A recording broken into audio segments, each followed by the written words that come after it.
YouTube Asian Persuasion here with my boy Slim. You already know in our Media Center, baby. Already know. And Blair Hunter. And Blair. Always Blair, baby. Ooh, baby.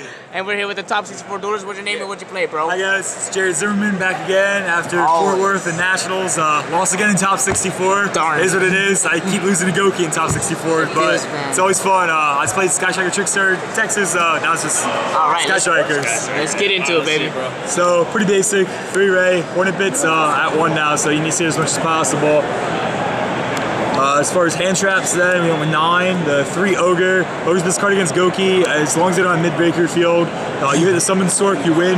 So just hope and pray that when you do go second, that you have this card in your hand. The 3 Ash, and this card's basically the only hand trap that allows you to play around mid-breaker field, but it just sometimes doesn't do enough, in my understanding. You hit the Malicious, it gets there, but like, Goki's still gonna make a crazy board on it. It's good to hit like critical engages though. Ash is Ash. Yeah. And then 3 Impertinents. Absolutely, this card's worth $100. There were so many times where I knocked off Floodgates. There was so much rogue in 200th YCS. We had like 2 Dracos, like Altergeist, like they set like their River Warlords, or like goes in matches. You just set this in the column. You wait a turn, you're sold out. Those decks aren't creating pressure, and you turn off that Floodgate, and then you just afterburners, just destroy them, and then you're off then from there. So it's not even the fact that hand trap, it's the freeze effect that makes this card like the best hand trap right now. And it's not going to be pretty for a while. So as far as the spells then, we're into the triple engage, of course, triple Widow Anchor. This just creates pressure on your opponent, especially against like decks that put out big monsters like the True Dracos and the Mech Knights that you were playing out here. Just steal their monsters and just attack for game. Also against Goki, you just need those monsters to negate effects. Field spell, I did opt to play 3 because Hornet Bit at 1 now, you need to make sure you see her as much as possible, and you need ways to send this to the graveyard, so you play the 2 multi-rolls. I was really debating about playing 3 or not, but you don't want to oversee this card as you don't want to oversee field spell. This card is just more important as this card. If this card doesn't get ogred and you're going for like max set 4, it's crazy, it's game. So it's Spellbook of Judgment, it's great, it's fantastic.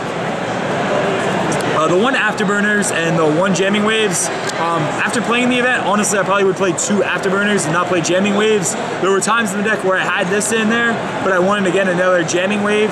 Not Jamming Wave, another Afterburner, but I wanted to go Kagari to get engaged, to get the additional draw. But then I had to just like Kagari and get an Afterburner, so I couldn't get that additional draw.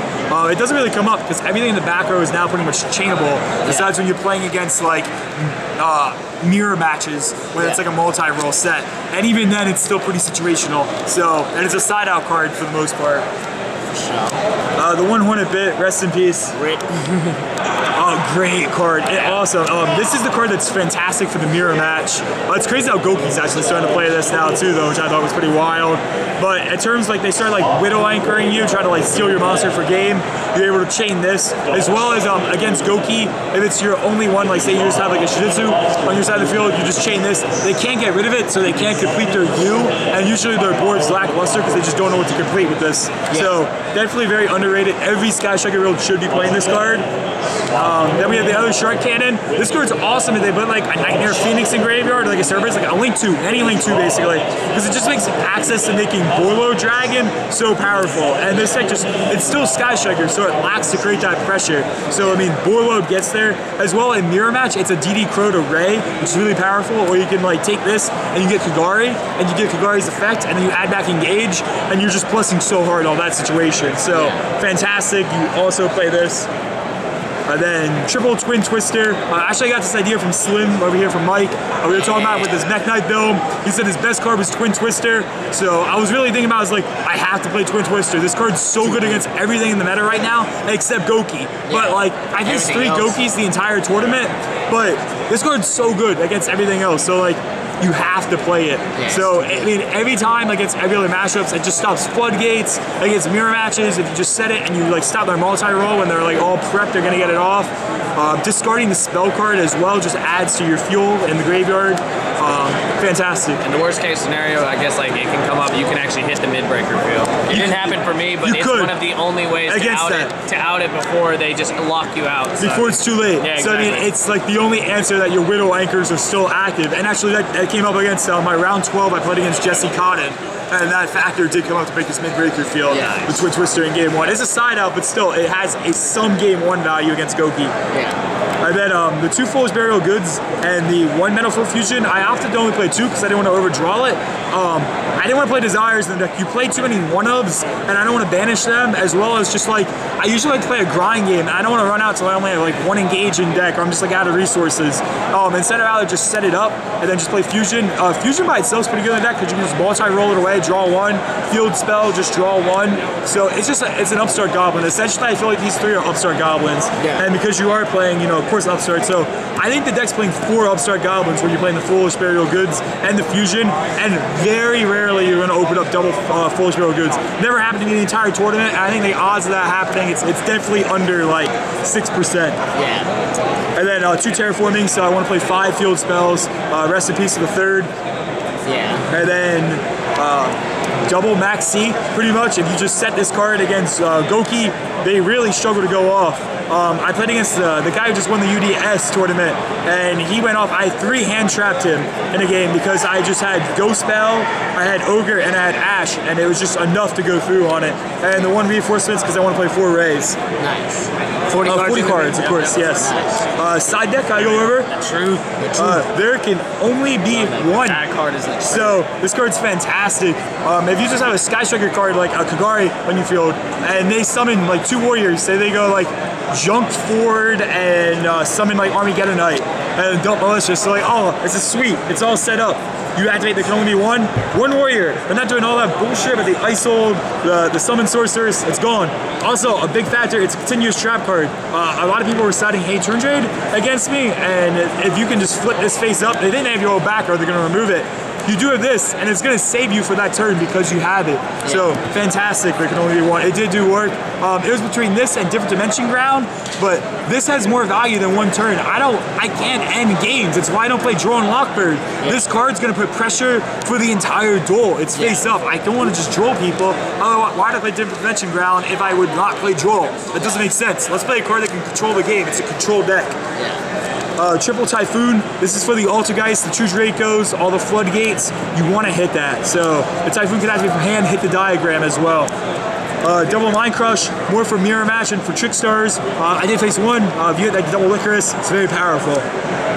Also, when some people, players get greedy and they add engage off Kagari, and then they go blue and they add another engage because they, I'm gonna get double engage off you. You Mind Crush, call it double engage. It's over. It's over. Done. Shit. You're Widow Anchoring them when they go add another engage. Just get out of here. Don't even try. 2 heavy Storm Dusters. I wanted all the back row hate with the Twin Twisters and the Typhoons in this. I was not losing the Floodgates with even like the Pertimuses. Did not want to lose because I couldn't play Yu-Gi-Oh. And then the Spice. Triple DD Crow. Fantastic, this card. Against Kagari, when they target engage, what do? You just like, okay, DD Crow the engage. Usually the very first spell they're trying to hit with Kagari is very critical. And if you can get rid of that, you have such a swing in the game. As well as just Rays are limited now against Mirror Match. It's very hard to actually just like, if you banish the Ray and they don't have a follow-up, they're usually not planning on losing their Link monster. So they don't have a follow-up to summon again.